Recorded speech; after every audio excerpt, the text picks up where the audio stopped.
Yesterday, we spoke about the endowment to every human being that a person has the ability to make choices in his life and to even override systems which are in place. Though we have certain inclinations and when we're wired in a certain way, we would somehow overcome all the wiring and do things differently, to go against the grain, to go against the current.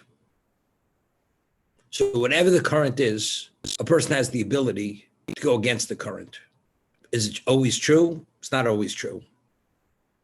For instance,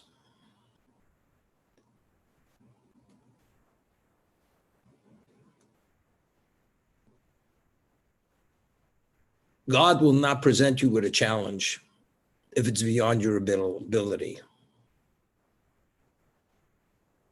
Because if it's beyond your ability, it's not a challenge, it's an impossibility.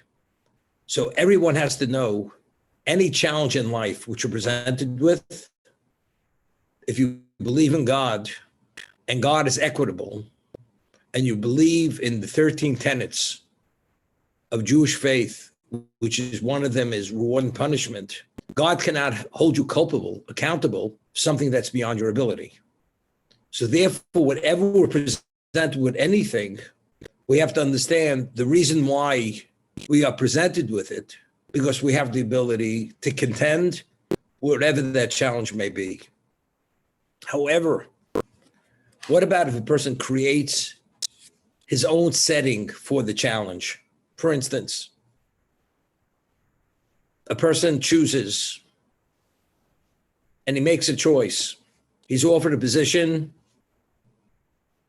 in the Far East, and the location he has to live, there are no Jews, there's no Jewish environment, there's nothing conducive to spirituality there. And he makes the choice because of the very attractive financial package, he chooses to go there. He has a choice not to go. That's within his toolbox of choices. However, if he does go, what he may be confronted with there may be beyond his ability, because that challenge, those challenges are self-created. That's not created by God. The initial challenge to go and not to go, that's within your ability to pass on this very attractive financial package. But you may be putting yourself in a setting which is something beyond your ability, and that you don't know. And if you fail, you can only blame one person, yourself, because you put yourself in that location only to fail because it was impossible to succeed. So but you realize everything doesn't start on the moment. Life is a continuum. People have likes, dislikes. That we have likes, it didn't start at this moment. It's a whole lifetime of being conditioned, being presented with various situations, and it's comprised of multiple, endless decisions, choices that we've made. So we made multiple choices and we've arrived at a certain point, as I'll explain in a moment, and you only arrived there because you made those previous choices. But now that you're there, it's not part of God's challenge. You've created your own challenge. And therefore, as a result of that, it's not simple that you could contend with that temptation and you may fail. You know, the evil inclination has all the time in the world, all the time in the world. If he knows to get the big catch, it's going to take 40 years, 50 years, he will work on that and structure it and approach it in every way to arrive at that final conclusion, which is when he snares his prey. No question. I'll give you an example. Person's a fisherman. Sometimes you see these fishermen, they sit there and they got that big brimmed hats to protect themselves from the sun. And they sit there and lie down back on this chair, this transportable chair they have, and they put out the rod and they throw out the lure into the water, and they sit there for hours at end. They got plenty of patience. They know they have that squid at the end of that hook. And ultimately, it will entice the fish to bite. It may take a day, take 2 days, but eventually they will catch that catch. The evil inclination is more wily than the best fisherman. He knows exactly how to trap what he wants to trap. I'll give you an example. Person's hired in the company, and he's an underling, and he works his way up.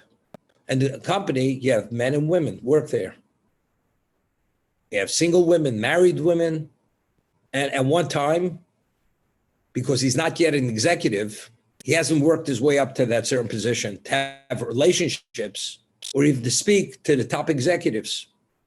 And he's a young man with tremendous potential, good looks, attractive personality, and eventually he becomes a junior executive.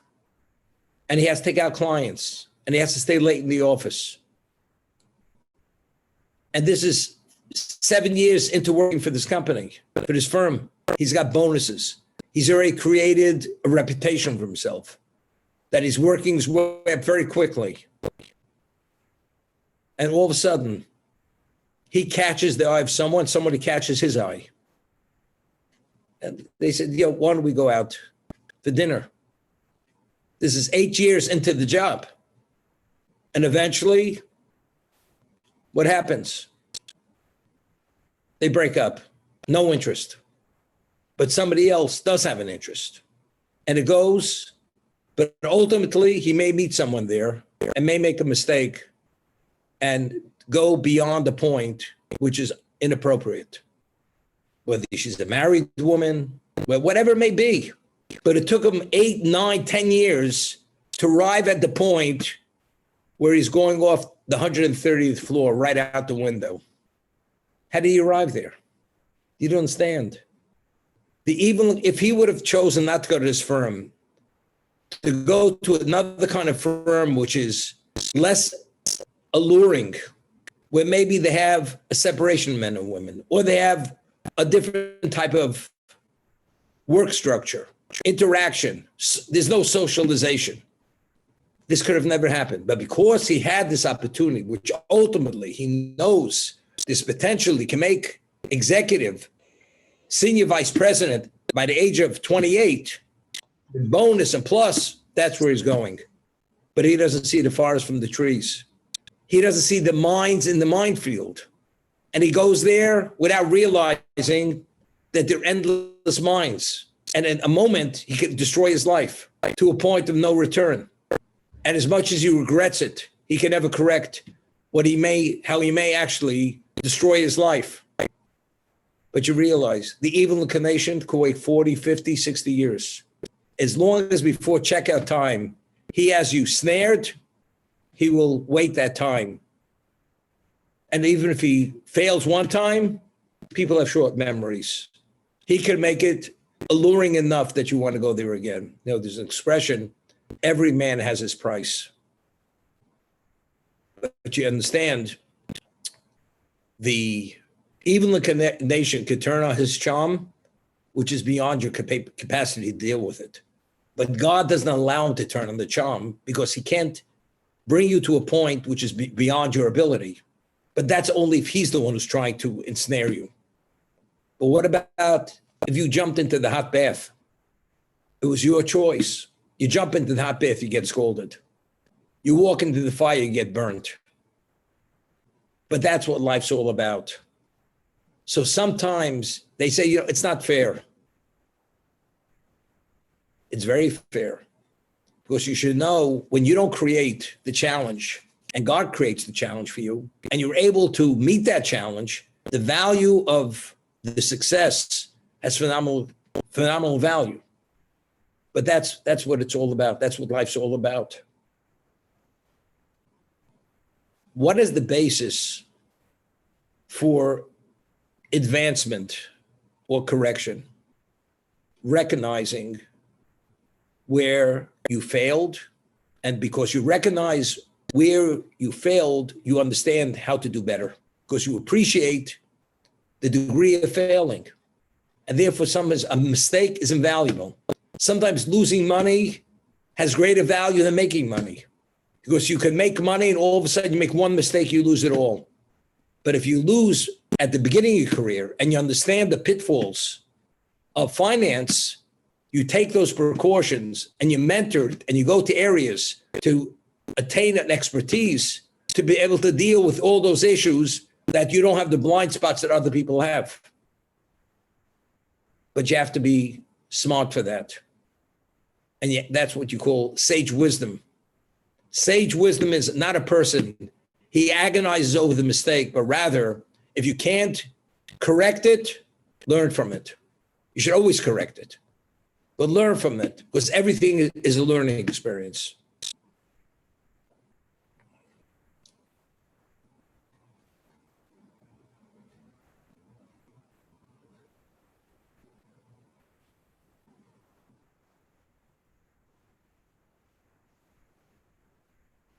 We find the first day of creation, the Torah tells us it was evening, it was morning, it was one day. So I had mentioned, the Midrash asks, by all the other days of creation, it says, it was evening, it was morning, it was the second day, the third day. So if the second day is first is the second day, and the third day, the first day should be referred to as the first day. Yet the Torah refers to the first day as one day. It was evening, it was morning, it was one day. So why is day one called one day and not first day? That's asked by the Midrash. The Midrash answers that on the first day of creation, all that existed in existence was God himself. Nothing else. So if you would witness and see something which is glowing and radiant, and there is function, without a question, you understand what is the source and the basis for that function. What is the basis for ex nihilo? It's God himself. On the second day of creation, God created angels. Angels, we cannot fathom what an angel is. And all kinds of echelons of angels. Once the angel came into being, which is the equivalent, the angel which represents the sun, the moon, vegetation, the oceans, the fish, whatever that angel is, the level of his capacity borders on the infinite in terms of what he's endowed with by God. But when you see his existence, his presence, it actually blurs the reality of who God is. Rather than God being seen as the one who's the omnipotent who wills that, you see another being which may be the equivalent of, so it creates a degree of what? It minimizes the clarity. The first day was clear beyond doubt, irrefutably, cannot be denied, echad. As we say, Shema Yisrael, Hashem Elkeinu, Hashem echad. There's only one God. The second day with their angels, which are beyond the capacity of every human being to fathom, it's not simple any longer. The God is echad, God forbid. There may be multiple powers. So from day two going forward, life is not so simple. Things are complicated. And as time goes on, as more existence come about, there are more powers. Of course, they're powers which fuel and oversee those aspects of existence. Time would come to day 6, and Adam and Eve is created. You look at the world, you see endless things. You could process it saying each one's independent of the other. And each one is a mega power. They may be all mega powers, but do they have a source of power or they are independent powers? Not so simple. Not simple. Cain was born in the Garden of Eden, and he himself rejected the reality of a God. The God's not all-knowing. God is not the omnipotent one. There are other powers. You were born in the Garden of Eden. You were born in a world that's so pure. You have a level of intelligence which is unequaled. How do you see it so wrong? But that's the reality of life. Since we're inclined and we have things to hide behind and to misinterpret, we prefer to delude ourselves than become bound and shackled by one narrative and to be dictated on to do as he wants rather than as we want. What do you think Adam made of the tree of knowledge? Well, doesn't make sense. If God is the creator and God says don't, how do you do it? How do you eat of the tree of knowledge? It's clear. God is the creator. He was the Garden of Eden. You know what the answer is? A human being is a very enigmatic creature. We can know something without question, and we can put it in the recesses of our mind as if it doesn't exist and behave as we choose. We could, for the moment, we could delude ourselves as if it doesn't exist. And all of a sudden, you know, there's an expression, and people plead this in court. It's called temporary insanity. It's temporary insanity. What do you mean it's temporary insanity? You're a sane person, you're stable. Well, at that moment, I was destabilized. But what do you mean you became destabilized? Because at that moment, you desired that, whatever it may be, to such a degree, the reality of reality didn't exist any longer at that moment. That is the ability and the capacity of a human being. And you're endowed with that ability to create the structure and the context of free choice. Because if a person would always see things black and white, you can't do the wrong thing. Nobody's going into the fire knowing of the consequence of going into the fire. There's always a delusion. We delude ourselves. But that's all part and parcel of what the reality of a human being is. Adam ate of the tree of knowledge. Adam was the only human being, the only intelligent being on the terrestrial level. You know, the lion thinks he's the king of the jungle. And even after he's in the cage, he still believes he's the king because the lion is the lion. That's a reality. Man thinks he's the maker of his own destiny. That's a natural inclination we have. It's natural perception. Things don't happen by themselves. You have to take initiative. And if I don't take initiative, I starve. If I don't take initiative, I'm not protected. So if that's the case, all aspects of our lives is taking initiative. So if that's the case, who do I attribute any level of experience to, if not for the person himself? So then just the nature of the being may say there may be a God out there, but it has no relevance to my reality. Everybody has his own reality. Everybody writes his own ticket. And that's the way it is. But that is part of the challenge. Adam was endowed with an ability to suppress truth to the point God didn't exist, and therefore he was able to eat of the tree of knowledge because he wanted to eat of that tree of knowledge. But it's evil. At that moment, it wasn't evil. That is the power of choice. The Talmud tells us that Adam, when he ate of the tree of knowledge, he was a heretic. What do you mean he's a heretic? He believed in God. At that moment, God didn't exist. And only because he was able to somehow block out God at that moment, he was able to eat of the tree of knowledge, because that's what he wanted to do. Whatever the justification was, he wanted to do that. Each one of us have that same ability. I'll give you an example. A person knows he wants to do the wrong thing. He wants to do it. He knows it's wrong. And he knows if he does it, his rabbi will call him. What does he do? And his rabbi will find out about it. What does he do? He has a conscience. You know what he does? Doesn't answer the telephone. The letters the rabbi writes, he doesn't respond. And it's just a question of time. It's like the rabbi doesn't exist. He just fades out of reality.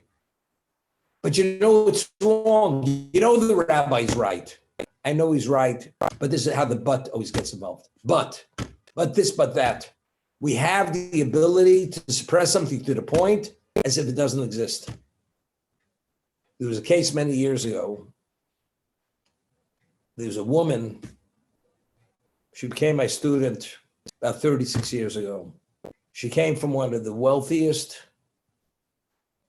Jewish families, originally from German descent, and she became observant.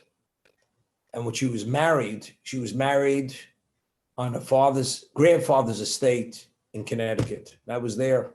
I'm not going to mention the name of the estate, the name of the family. And her grandfather had a second wife. Every day, his limousine would pick up his wife at his home on Fifth Avenue and drive her to a restaurant, and he would meet her at that restaurant. And every day for years, they had lunch at that restaurant. And the same thing repeats at dinner.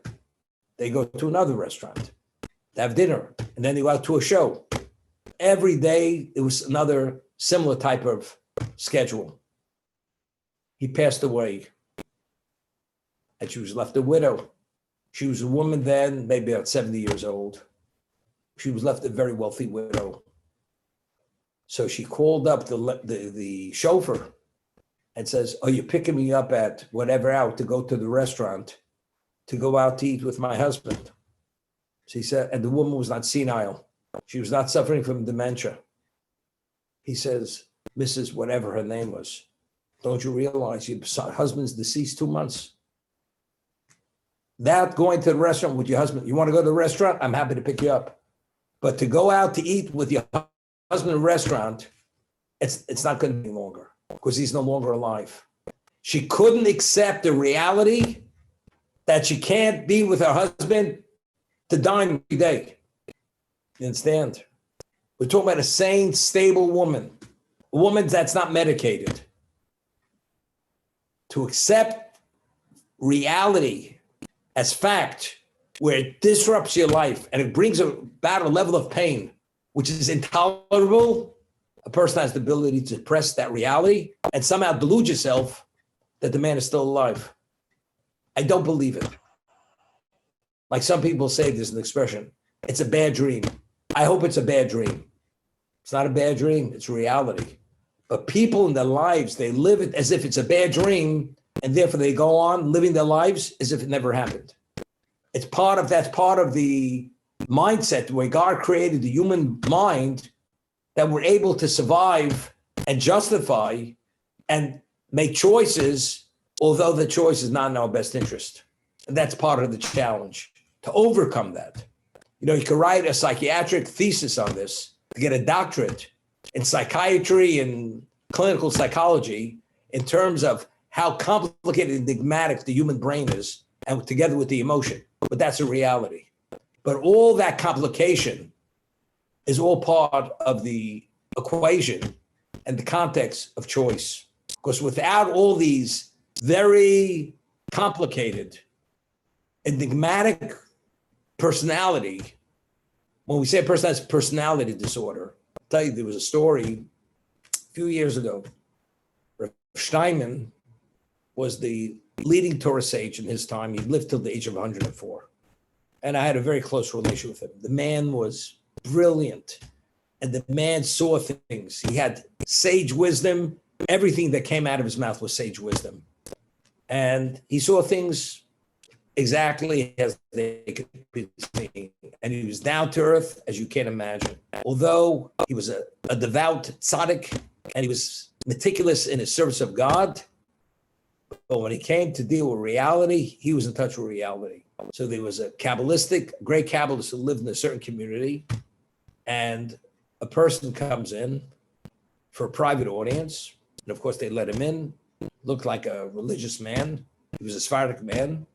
He goes in, and it's a private audience, and he takes a knife, and he puts it through the rabbi's heart.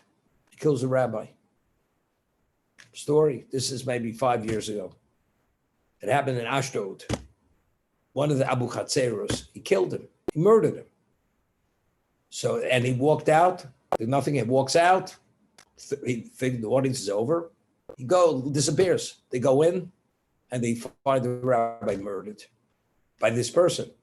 They arrest him, and they said the man was unstable. The man, whatever it was, because you can't do that unless you're crazy. You have to be demented to do such a thing. So they said it to Reb Steinman. And even the religious community says, the man can't be normal. A man can't do such an action. So he says, Reb Steinman says, I want to ask you a question. And because the Talmud says, what are indicators a person's unstable? He takes his purse of money and he throws it in the sea. He takes his clothing and he starts shredding his clothing. He's the man who sleeps in the cemetery. This is the behavior of an unstable person. Person suffering from some kind of imbalance. So he asked the person who said to him that the man is unstable. He says, if you give him $1,000, is he going to tear up the money or throw it into a fire? He's not going to do that. When it comes to kill the rabbi, he's unstable. But if you give him a wad of bills and he doesn't destroy it, what does that say? When it comes to money, he's stable. When it comes to his own possession, he's stable. When it comes to kill the rabbi, all of a sudden he's unstable. He chose to kill the rabbi. For whatever reason, he killed him. Again, that's his choice. But how could you be so vicious? The answer is because that tells you volumes about this person in terms of, for whatever reason, he justified it. He justified this vicious act of murder to kill this person for whatever reason may be. But he's stable. That was called a choice. That's not, the man was out of control and he couldn't control his behavior, his action. But all this is part of the human psyche, the human profile, to put a person in a setting of free choice, that it's up to you, the way you write the script, the way you write your own narrative. There's an expression, as we always used to say, the way you make your bed, that's the way you sleep in that bed. The way you construct your life, the way you set your priorities, what you create sometimes your own sensitivities. And based on sensitivities, I can't tolerate it, but it's all ego-driven. I have certain expectations. I have certain entitlements. And if my entitlements are not addressed, I go berserk. The man's not stable because he can't tolerate a person who doesn't sing his praises and doesn't stroke him and doesn't accommodate him. The man is a pompous man. He's egocentric. He's self-centered. What does that have to do with being unstable? You chose a path and a perspective of who you are, but it's not reality. But again, all this, and something, society plays into this. Today, to convict a person, there's always, they said, intemporary insanity. He comes from a certain background. You can't blame him. What do you mean you can't blame him? You can't blame anyone. We're all subject to our environments. I mean, it's only the tzaddik who crosses the line. He's the guy who's guilty. But everybody else, you can't blame them because society is so off the cliff and so warped and so perverted and so distorted. You can't blame anybody. You know something? That means if that's the case, you can't convict anyone. You can't control anyone. Either put all society in institution and shut down society, or society, you should start mentoring him and teaching him what it means to behave and act like that functional, creative human being who meets the criteria of what a human being is supposed to be. But that's what it's all about. So even when society fails because they assume certain modes of behavior, that's the choice. That's the choice of society. As the individual has a choice, society has a choice. And if you buy into that choice, you're part of their society. If you reject their choice, then you're different. Avram Avinu, Abraham, our patriarch, he rejected the norms of society and he charted his own path. And therefore he was seen as special and he came upon truth because he did not allow himself to be deluded as a result of the norms of society, which were rooted in their own egotism and everything else that was part of that same equation. We're going to stop here and we'll shut off the recording.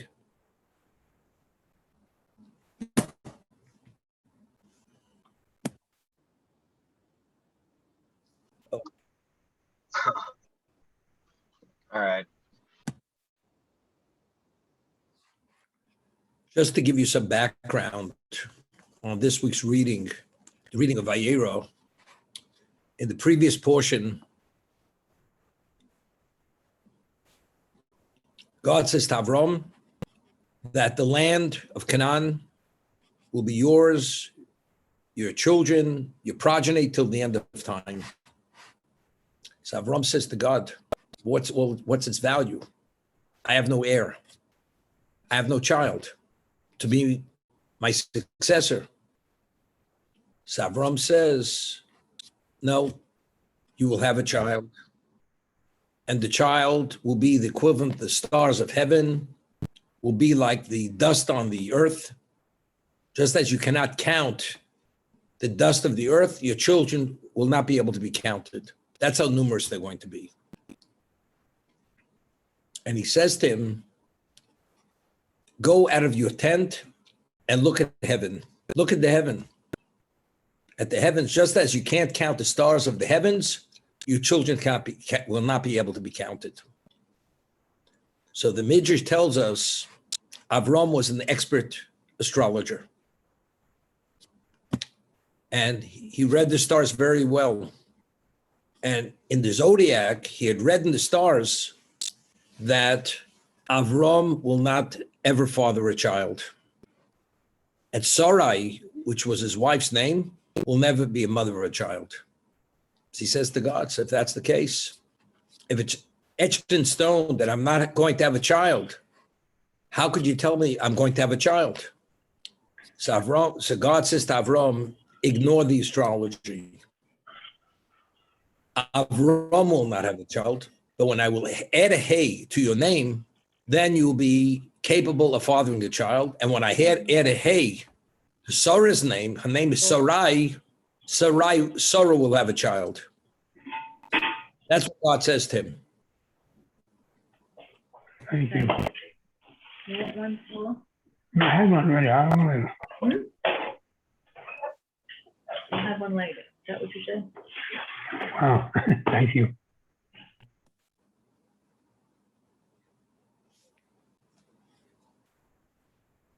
That's what God says. Avram will not have a child. Sarai will not have a child, but Sarah will have a child, and Sarah will have a child. Okay? Now, we find that the astrologers of Egypt had seen that the Redeemer of Israel is being born. And when the Redeemer comes, he's taking the Jews out of Egypt. The financial backbone of Egypt were the Jewish slaves. So if the Redeemer comes and takes the Jews out of Egypt, the Egyptian economy is going to collapse, or it's not going to be empowered as it is at the time. So Pharaoh issued a decree that all males that are born should be thrown into the Nile and killed. On the day that Moshe was born, the decree was issued, not only Jewish males, even non-Jewish males, because they weren't sure if the Redeemer was a Jew or a non-Jew. Therefore, all males should be killed. Okay? Now, Yocheved, the mother of Moshe, she had no choice. She fashioned a box. She put Moshe into a box, and Moshe was put into the Nile. Those story, Moshe in the box. And the story goes, as the Torah says, Pharaoh's daughter was bathing in the Nile, and she notices his box floating in the water. She opens the box, and she sees a Jewish child in the box. She takes him, and she adopts him. Now, it was clear he was a Jew. He may be the Redeemer. But Pharaoh allowed his daughter to adopt this Jewish child, and she called him Moshe, but he may be the Redeemer. You must kill him, because the decree was to kill all male Jewish children because of the Redeemer. He may be the Redeemer. So the answer is, the Midrash tells us, when Yocheved, Moshe's mother, put the box into the Nile, the astrologers had said, Meis Moshin Shel Yisrael, the Redeemer of Israel has now drowned, has now died. He's no longer alive. That's what the Zodiac said. The expert star astrologer said. But how could they say that the Redeemer of Israel has died? He was alive. And the stars are very accurate. If you read the stars right, astrology, it's a science. And it says the Redeemer of Israel is no longer alive. How do we understand it? So the way it's explained is this. The Talmud tells us that every person is born under a star. You know, like there's an expression in English, my lucky star. Everybody is born under a star. And based on that star, it will be determined whether you're poor, whether you're wealthy, whether you have good luck, bad luck, whatever your destiny is. If you read that star tells you a full printout on that destiny, the profile of that individual. However, the Gemara tells us, a Mazel Yisrael, a Jew is able to supersede the zodiac.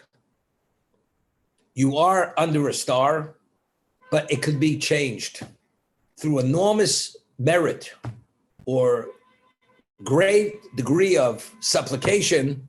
One is able to change his mazel, the star that you were born under. Despite what the star says, it could be changed. Because ein mazel Yisrael, because the Jewish people are not subject to what the zodiac necessarily says. We're able to extricate ourselves from there. Question is why? A non-Jew is locked into that profile of the zodiac. It is exactly what it says it is. The Jewish people not. Now the question is why? Avram was the first human being to recognize God through his quest for truth. Okay, we've discussed that. Avram had a wife. Ultimately, her name was Sarah. She couldn't conceive. She took a maidservant by the name of Hagar, who was an Egyptian princess, and had given her to Avram as a wife to father a child. And she said, maybe by giving her to you, I will merit to have a child.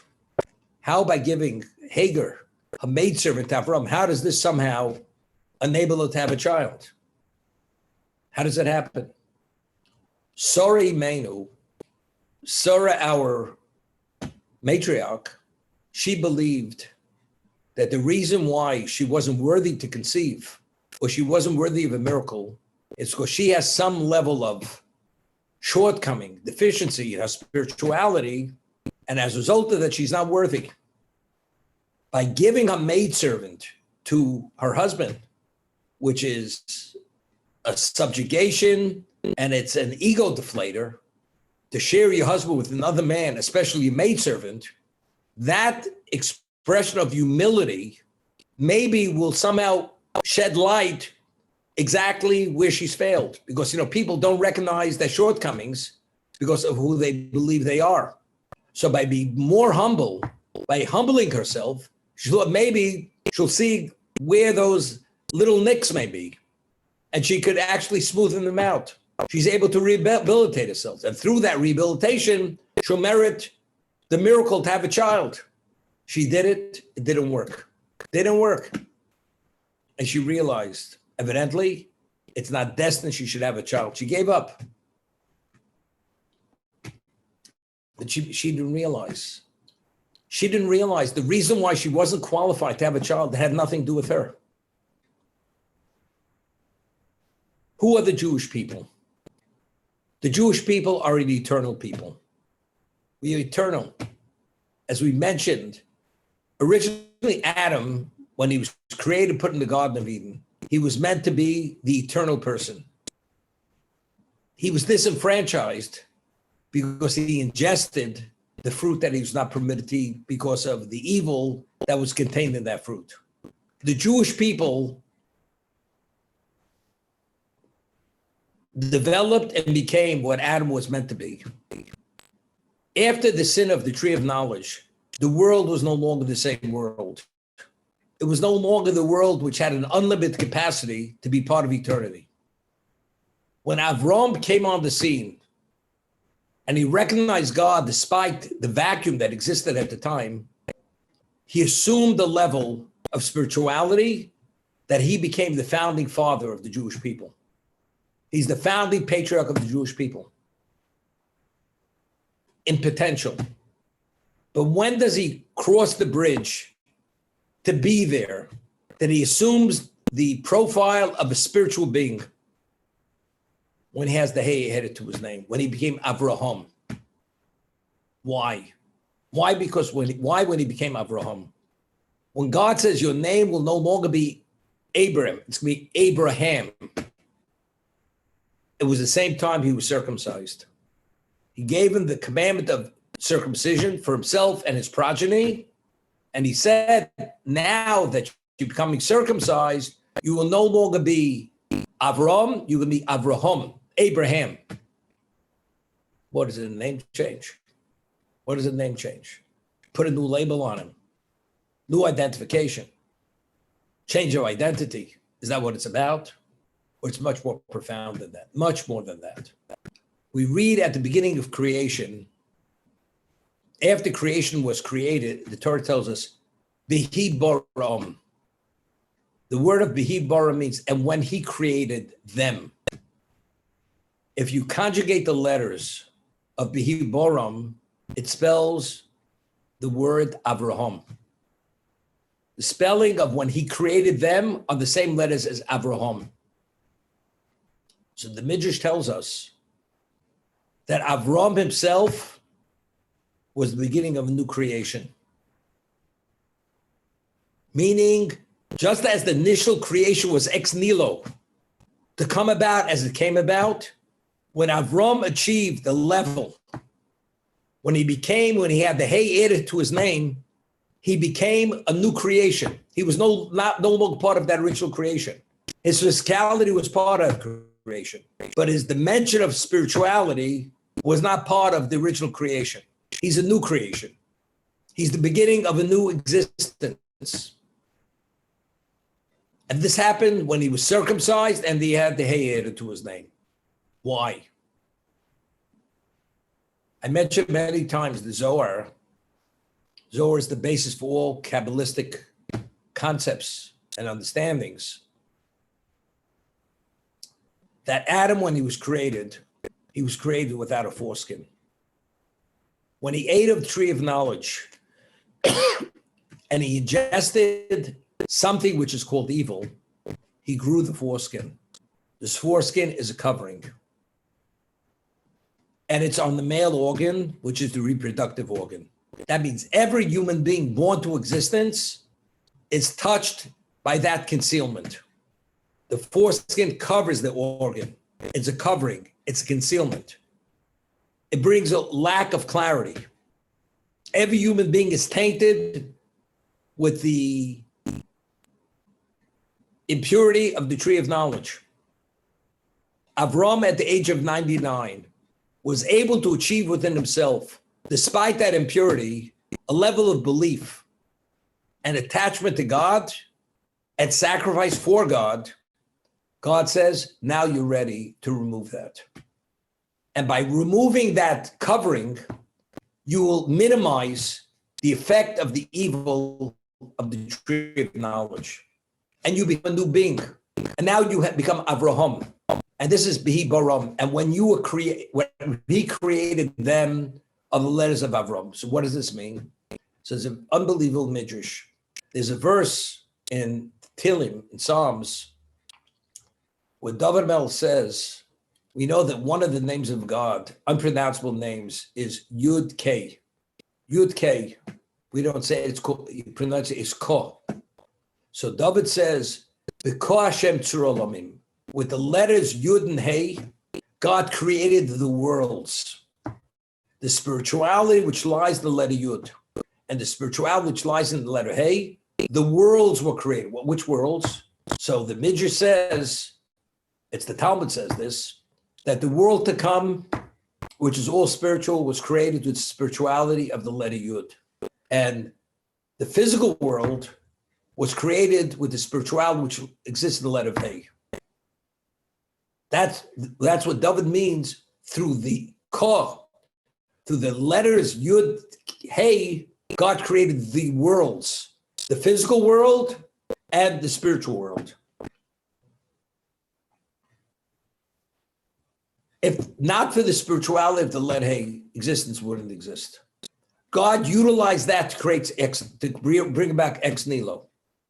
God says to Avram, when I will add that letter Hey to your name, for you to be able to father the future patriarch and to be the patriarch, to be the spiritual person, to father the patriarch of the eternal people who are worthy to cleave to me with the receiving of Torah at Sinai, hundreds of years into the future, you have to have a metamorphosis take place within you, which is the equivalent of kilo. So when I add the Hey to your name, just as I created existence with the spirituality of Hey, to enable you to be able to father that patriarch, we need this metamorphosis to take place within you to become that different dimension of being which has no relevance to physical existence. That is the value of the Hey. And therefore, when he was given the Hey, it was that time that he removed that foreskin. Because the foreskin represented the previous world, the total mundane physical world, which is intermingled with true evil, which they can't extract themselves. They can't extricate themselves from that. Jew could transcend that. Because the Jew is not part of that existence. The Jew is part of a different existence. It's a new ex nihilo, which has a semblance of pre-sin.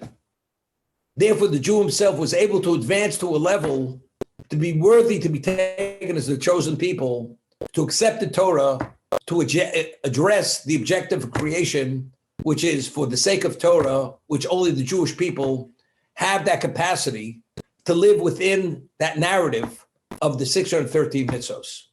That's the understanding. And that's what he said to him. Avram, the zodiac has no relevance to you, because the zodiac only has relevance to the physical world. All of the energies that come through the zodiac, the impact is physical, it has nothing with spiritual. The Jewish people, which are a spiritual people, in their essence, they themselves transcend the zodiac. Therefore, a Jew, although he's born under a star, which indicates his destiny, he's able to alter that and change that and to extricate himself from that, because in the essence of the Jew is spiritual, and spiritual has nothing to do with the zodiac. Therefore, when Moshe Rabbeinu's mother put him into the Nile, naturally, what was supposed to happen to Moshe when he was put into the Nile? He was supposed to drown. Miraculously, he did not drown. It was a miracle. He should have drowned. But because he was the Redeemer of Israel, he did not drown. The zodiac only gives you a reading on physical existence. Anything which is subject to the spiritual has no relevance to the zodiac. So when Moshe's mother put him into the Nile, what did the astrologers of Egypt say? The Redeemer of Israel at this moment died. The Redeemer is no longer alive. Because in the physical sense, it was impossible not to drown. God's overrode the physical existence to perform a miracle. Therefore, what is the printout in the physical? Astrologers read the printout, the Redeemer of Israel died. Therefore, when the daughter Paro had seen this box floating in the water, when she retrieved it and she adopted him, Paro had no problem adopting him as his grandchild. Because in his mind, he was convinced the Redeemer is no longer alive, because the Egyptians although they were sorcerers, but they did not believe in a spiritual existence. There's no spiritual component to existence. Everything is limited to the physical. Therefore, he was convinced beyond any doubt the Redeemer is no longer alive. His mind was set at ease. We have no worry. The Jews are here forever. They will be permanently part of the financial backbone of Egypt. This is what happened. And that's the story of Moshe. When God said to Avram, although you're an expert astrologer, remove yourself from astrology. Astrology has no relevance to you. Avram doesn't have a child, but Avraham has a child. Once I add that hey to your name, you have no relevance to the zodiac any longer. You supersede the zodiac. You transcend the zodiac.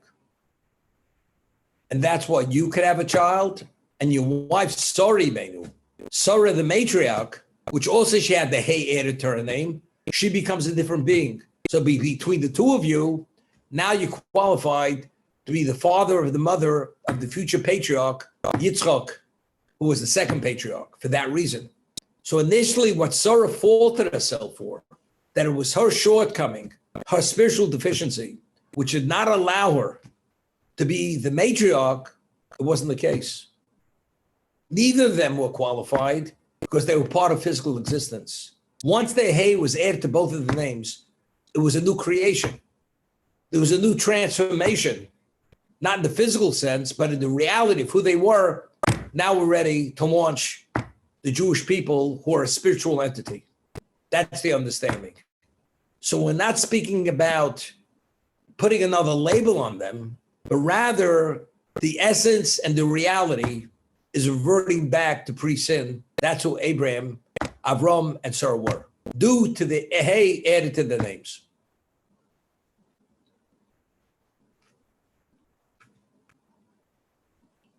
I mentioned, we know that Israel is called Eretz HaKadosh, the Holy Land. Why is Israel called the Holy Land? No other location in the world is called the Holy Land. You know, you may find, you have the Holy Dollar. Oh, you find plenty of that. But the Holy Land is only Israel. So the Midrash tells us that it's based on Nachmanides, the Ramban, that when the world was divided among the 70 root nations, every root nation has an archangel which oversees it. And all the influences that that nation come through that archangel. And that archangel petitions on behalf of the nation that it represents. And the world was divided among these nations. The Jewish people are the 71st nation. We're not part of the 70th, we're set number 71. The land of Israel was given to the Jewish people. Why? Because it's the Holy Land. Because Israel has no archangel. God oversees that location. And because there's no intermediary between God and the terrestrial level, that location is holy. And therefore, the produce that grows in Israel has sanctity to it, has to be tithed, everything that follows because of that. God says, when you will be circumcised, the land will be yours and your children till the end of time. And not only do you have an obligation to circumcise your child, every Jew has to be circumcised. So we see circumcision and being qualified to receive the gift of Israel, they're contingent one on the other. Why? What's the reason? The answer is very simple. What does the foreskin represent? It represents unadulterated evil. The land of Israel is what is God's location. God is not associated with that evil under any circumstance. The Jewish people, when we became circumcised, and we have the commandment of circumcision to remove that, that's an extrication of that evil. Now we're qualified to be in the Holy Land. Because now we're qualified to have that relationship with God because we no longer have the impediment We no longer have that barrier, which does not allow us to approach God. So therefore, only once he was given the commandment of circumcision, only now is the land endowed to him and his progeny, for that reason. So the gift of the land was contingent on first being circumcised. Now being circumcised, you're no longer part of that original existence, because that removal of the foreskin is a correction in the sin. Now you become a new existence. It's a new ex nihilo, and that's the hay. The hay is a recreation of existence known as the Jewish people.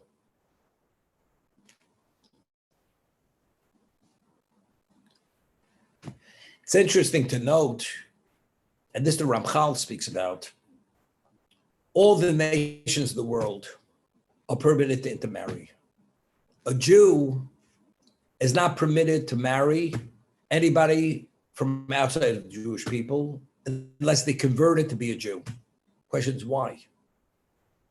Is it because you're a prince and they're commoners, or it's much more than that? As we just explained, what is the essence of a human being? It's a soul. Your soul is your spiritual component, which is your whole essence.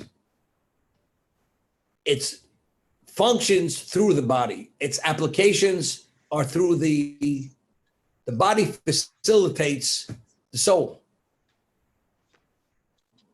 That non-Jew, how would you classify him as a species? He's a human species, but he's a species from a different, not from a different era. It's a different dimension. It's of a different existence. We're not from the same existence. That ex nihilo and this ex nihilo, two different ex nihilos. But we're all human. We all have limbs and organs. We have a body. We have senses. We have a brain. We have brain activity. We have a neurological system. That's all true. But that's not the person. The person's the soul. Because of the soul, this transformation, this metamorphosis, which was the equivalent of ex nihilo, we are from a different, not a different race. It's a different world.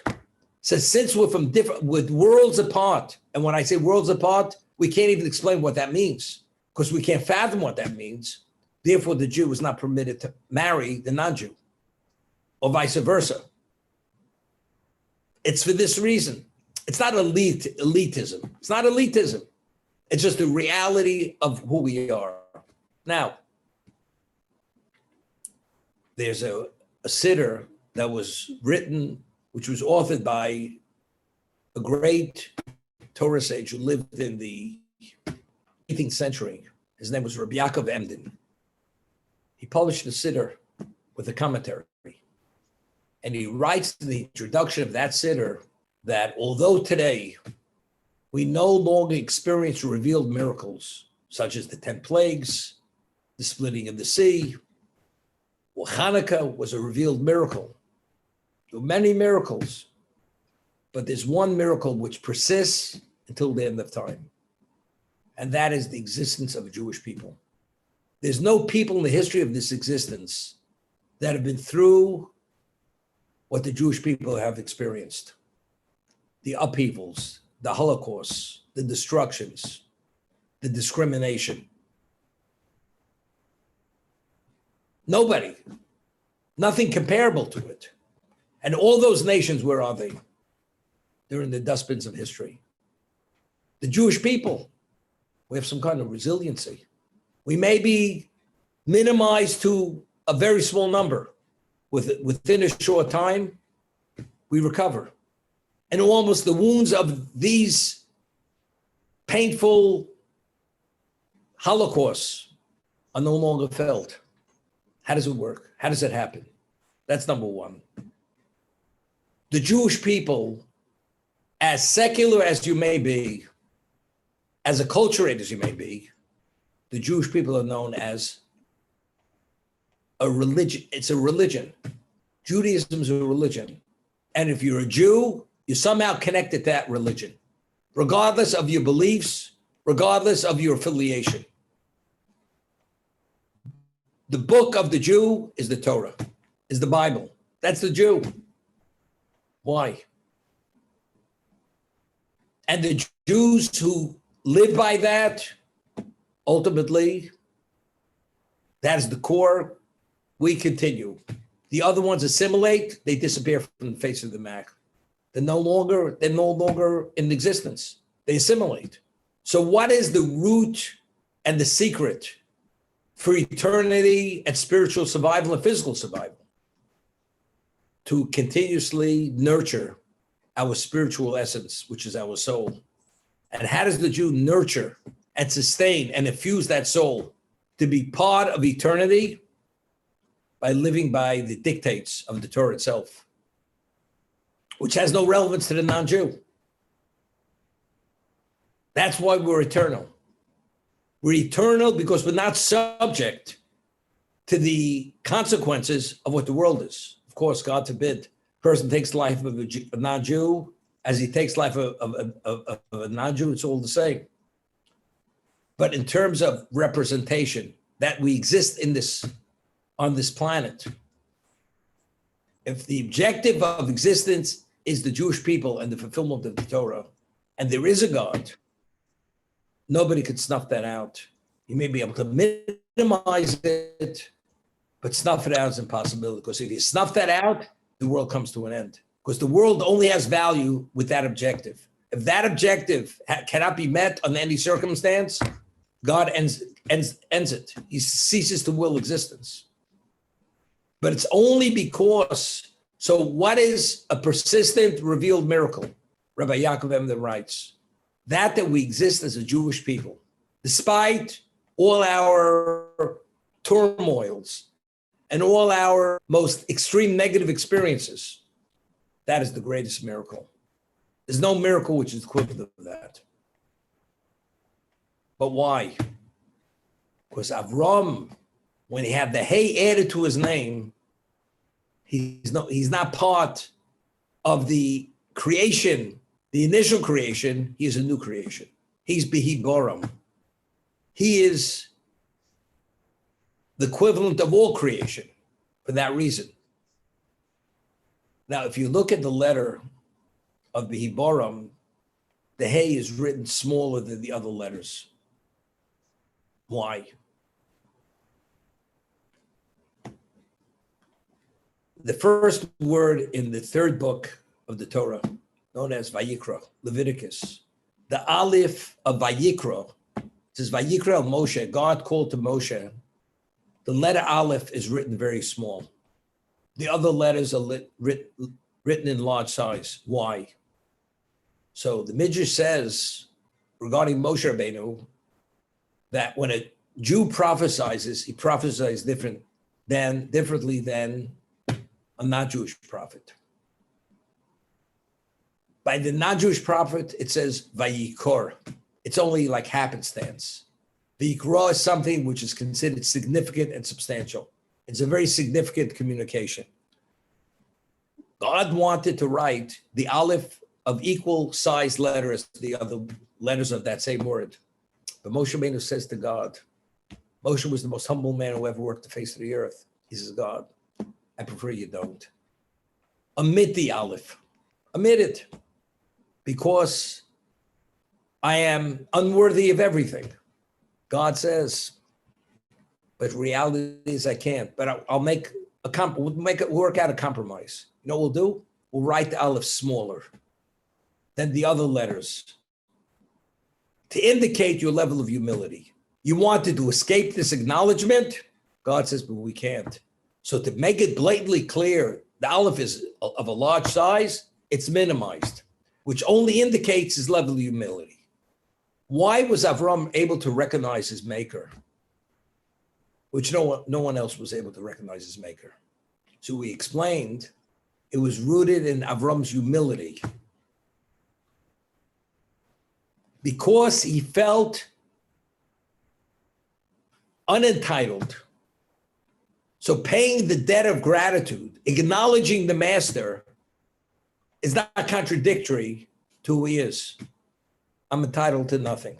But that was Avram. He was the second most humble man who ever worked the face of the earth. So the hay is written smaller. Why did Avram merit to become the new ex nihilo. It was due to, he minimized himself. That's a small hay. It's tiny. It's due to his humility. Due to his humility, he recognized who the master was. And due to that, he sacrificed. And due to that, he merited to be the nun ex nihilo, that he is a different dimension of creation, which has no relevance to the original creation, for that reason.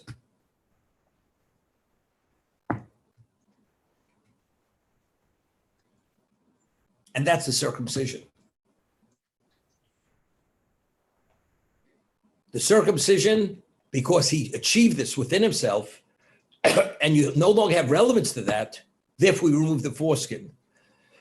The foreskin is a representation of that original creation, existence, which was tainted with the most extreme level of evil.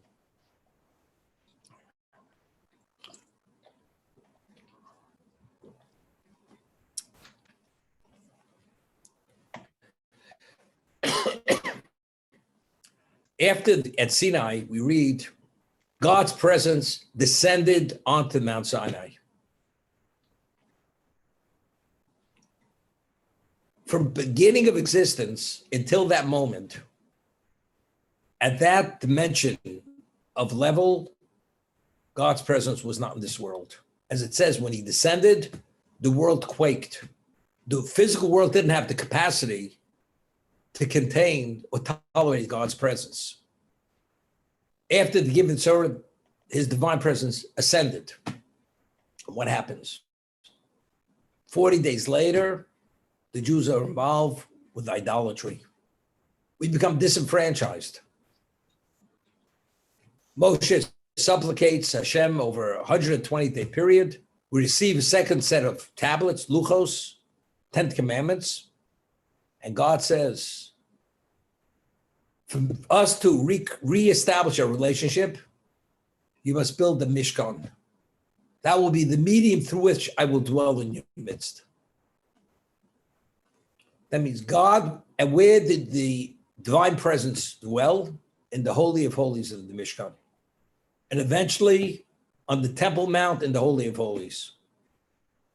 So the Midrash asks, until the Mishkan was built, where was God's presence in this world? So the Midrash answers that wherever the patriarchs were, that's exactly where God's presence was. Each of the patriarchs was the equivalent of the Holy of Holies. Where they were, that's where God was. You know, we can't fathom this. The level of holiness, the capacity, the appropriateness of who they were, God's presence could dwell where they were. They are the chariot of God's presence.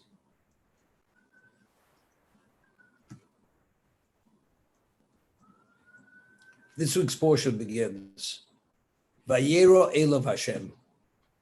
God, it doesn't say, appeared to him God. I mean, it's written very awkwardly, the verse. The way the verse should have read, Vayera Hashem Elav. God appeared to him. It doesn't say that. It says, Vayera Elav, appeared to him God. What does it mean, appeared to him God? So the Orach Chaim HaKadosh writes in his commentary, Kabbalistic commentary, semi-Kabbalistic, that at that moment, by writing the word to him before God, he became the location of the divine presence. After he became circumcised, on the third day after circumcision, which was the most difficult day, on that day, he became the equivalent of the Holy of Holies. Until he was circumcised, wasn't to be considered. Because he himself has a representation of that lethal, unadulterated evil. But now that it's been minimized and it's controlled, being who Avram was, his dimension of being, he has the capacity to become the location of the Holy of Holies. And from this time going forward, Avram was that equivalent. Now, the Torah tells us, God appeared to Avram. There's no communication between God and Avram. He appeared to him, and what happened?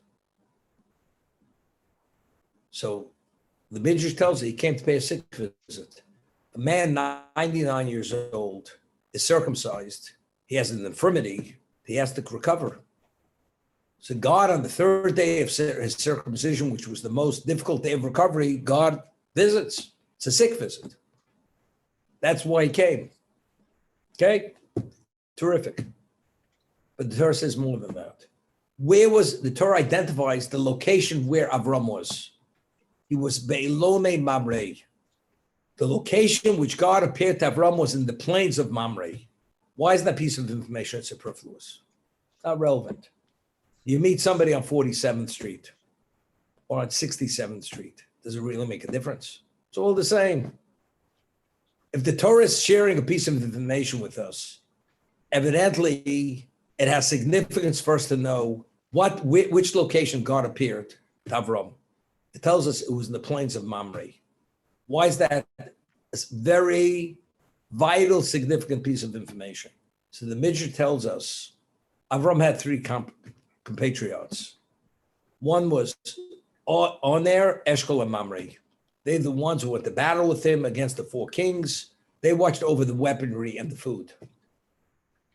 Oner, Eshkol, and Mamre, they were part of his entourage. So after he was given the commandment to circumcise himself, he went over to Oner. He says, Oner, what do you think? It's a good idea? God told me to, do you think it's a good idea? He says, it's not a good idea. Why? Because a man of your age, 99 years old, there may be complications. You may be compromising your life. I would advise you against it. Don't do it. Okay? He goes to Eshkol. Eshkol says, I don't think it's a good idea. Why? Because he just defeated the four mightiest kings of the world. They have family. Now that you can be infirm, you'll be vulnerable, and the families can come and they're going to kill you. Therefore, it's not a good idea that you should circumcise yourself. Mamre says, of course you should circumcise yourself. What are you worried about? You're worried about the families. You just defeated the four mightiest kings, and God protect you, God backed you. Don't you think he's going to protect you? You shouldn't be harmed by the families. The whole thing's absurd. Of course you should circumcise yourself. That's what Mamre says to them, says to Avram. You don't have to be concerned about your old age. You don't have to be concerned about enemies. No question, you do it. I mean, Avram needed backing. He needed convincing. Avram wanted to weed out who was where he should be, who was not. They were his compatriots. They were there to help him. But what was the level of belief? And this was the litmus test. By presenting this question to them, anybody who is against, he's not he's not on my team. Mamre, he's on my team. Because what he said is rational and it's rooted in his belief of who God is. Therefore, you go for it. It says he appeared to him in the plains of Mamre. That means the location which became the Holy of Holies. Do you know where that was? It was in Mamre's domain. All blessing emanates from God's presence. You know it's not only a privilege. You know what privilege that is? Could you imagine God visits your home? The King of Kings, the creator of existence, the infinite being, he pays a visit to your home. What's the honor? Did you hear? The last Nobel Prize winner in economics, he knocked on my door and he wanted to shake my hand. You know, something you don't wash your hand for 20 years after that. It's a privilege. And you can imagine Abraham Lincoln, he came back from the dead and shook your hand. You know something? If you believe it, you have to be committed to insane asylum. It doesn't make a difference. God himself comes to your domain. Nothing comparable to this. The eternal being, the source of all life and blessing. You know what kind of privilege this is? The Torah says, where did he appear to him? Avram became the equivalent, the Holy of Holies, in whose domain? In Mamre's domain. Why did he merit this? Because he was the backer. Because he openly declared what you do is, of course, absolutely correct. Because if God could turn over this world 10,000 times in a moment, he can't protect you from your enemies. To be concerned about anything, of course you circumcise yourself. So he merited the ultimate blessing because he advised them this way. That's what it was about. Do you know every Jew, every Shabbos, if you observe Shabbos, you have a special guest. You know who your guest is? Your guest is God. God is a guest at every Jew's home. If you observe the Shabbos, at Friday night, 2 angels accompany you home from shul, and they give you a blessing. And when we say the Shalom Aleichem, we greet them. And what do we say? Boachem l'shalom. Enter with peace. Borcheni l'shalom. Bless us with peace. Seischem l'shalom. When you leave, you should leave in peace. And when they see the Shabbos table set with the wine and the 2 loaves, you know what they say? They say, the good angel says to the bad angel, it should be the will of God that this should repeat itself next week. Because this is true acknowledgement of God's presence. And you have candles burning. The 2 candles represent the mention of Shabbos in the first set of tablets and the second set of tablets. Zochav v'shomer. Remember the Shabbos and keep it holy. Observe the Shabbos and keep it holy. This is the profile of Shabbos. It's being observed. God says, that house is my place. Therefore, Shabbos is a semblance of the world to come. And this is why Shabbos is holy. God sanctifies the Shabbos. How does he sanctify the Shabbos? By entering into this existence and having a relationship with every Jew on Shabbos. But there's a prerequisite. The Jew himself has to acknowledge the Shabbos as God wants it to be acknowledged and be observed as he wants it to be observed. So here, Mamre, he wasn't a Jew. God came at the level of the Holy of Holies in his domain. This is the ultimate. Because he acknowledged, he declared, he had unswerving belief in who God was. He has nothing to worry about, nothing to fear.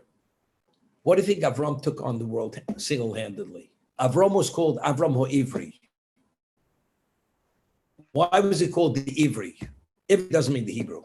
Ivri means he was on the other side. He was on one side of the world and the rest of the world was on the other side. He took on the world single-handedly. How does one person take on the world single-handedly?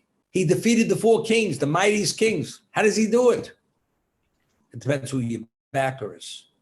You know, God, Avram's backer was God himself. When you know God's your backer, you fear no one. Even the 4 mightiest kings, all existence. I take on all humanity single-handedly. I take on all the angels single-handedly. If God is your backer, God is with you, you have nothing to worry about. And that was the reality of Avram. Therefore, he became, because that was his reality, he became the location for the divine presence after he was circumcised. And therefore, was the ultimate reward for Mamre, who encouraged this, that God should assume that level of connection to this existence in his domain for that reason. I remember when I was a child, it must have been 1953, and Rav Aaron Kotler, Zecher Tzarech Livrocha, he established a religious school system in Israel. It was called Chinuch Atzmoi. It was not government controlled. It's independent Jewish education. And we were given raffle booklets, and we'd sell raffles to send to Israel to support this educational system, because it wasn't fully funded by the Israeli government, because it wasn't part of the public school system. And Rabbi Kotler, Zecher Tzarech Livrocha, is known as Rabbi Aaron Kotler. This was his, so-called his baby. He created it. And that was the safe haven for people to go there, have a higher quality of Jewish education, and advance beyond that point. So they had said, whoever sells the most raffles, the great rabbi, the leading Torah sage generation, will come to the school and shake the hand of that little boy. Could you imagine? That's the price. It's not in those days. If you had a Schwinn, it's like you had a Rolls Royce. That's what it was. Those days, if you had popsicle, sometimes a popsicle. Listening to something, why?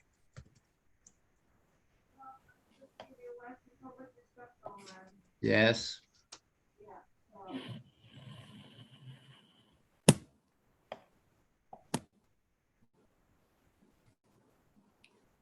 If you had enough popsicle sticks, you had to save maybe about 2,000 of them. You were able to win a Schwinn bike. So Schwinn was it all about. Do you know what the leading Torah sage, this little boy, I remember, they had these little booklets, a nickel raffle. And you tore off a little tab and gave it to the person who gave you the nickel. The quarter was the ultimate raffle. And this little boy, I think he sold $50 worth of raffles. And the great rabbi came specially to the school and shook his hand. And that was the ultimate. He had the great prize.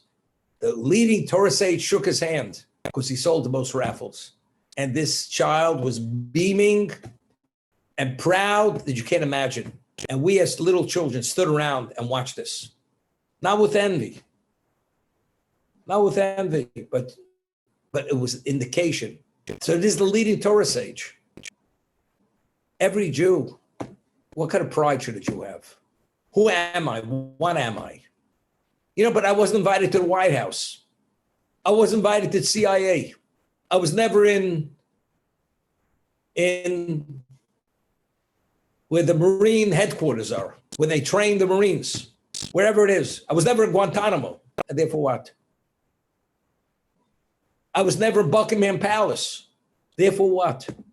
I was never in the Kremlin. Therefore what? I was never in Alcatraz, thank God. And Sing Sing, thank God. But you as a Jew, every Shabbos, your residence is more than all the palaces combined because God visits and he's your guest. He comes into your home. Mamre was glowing with excitement. This was the ultimate privilege. We as Jews, we have this privilege every day of the week, once a week.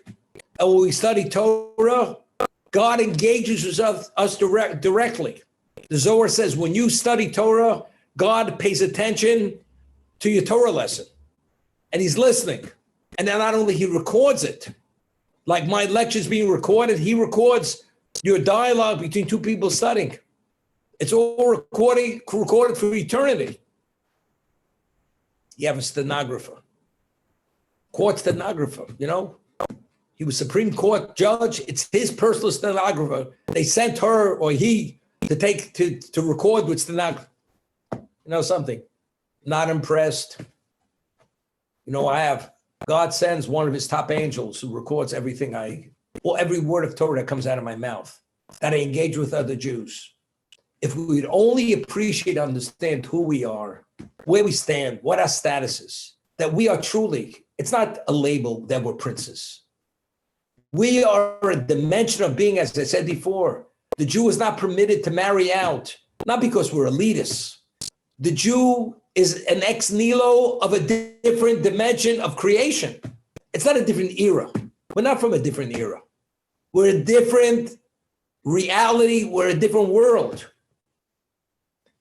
But you can only relate to this, understand this, if you engage in performing and observing the mitzvos, the commandments, and studying the Torah, because we have to activate our spiritual senses, which can only be activated through the immersion and the dialogue and the reflection and the thought process, that our intellect is sanctified with God's word, and then God has a place in our hearts and in our minds and our emotions to be able to touch us, and then we achieve a semblance of clarity to understand which direction we should go.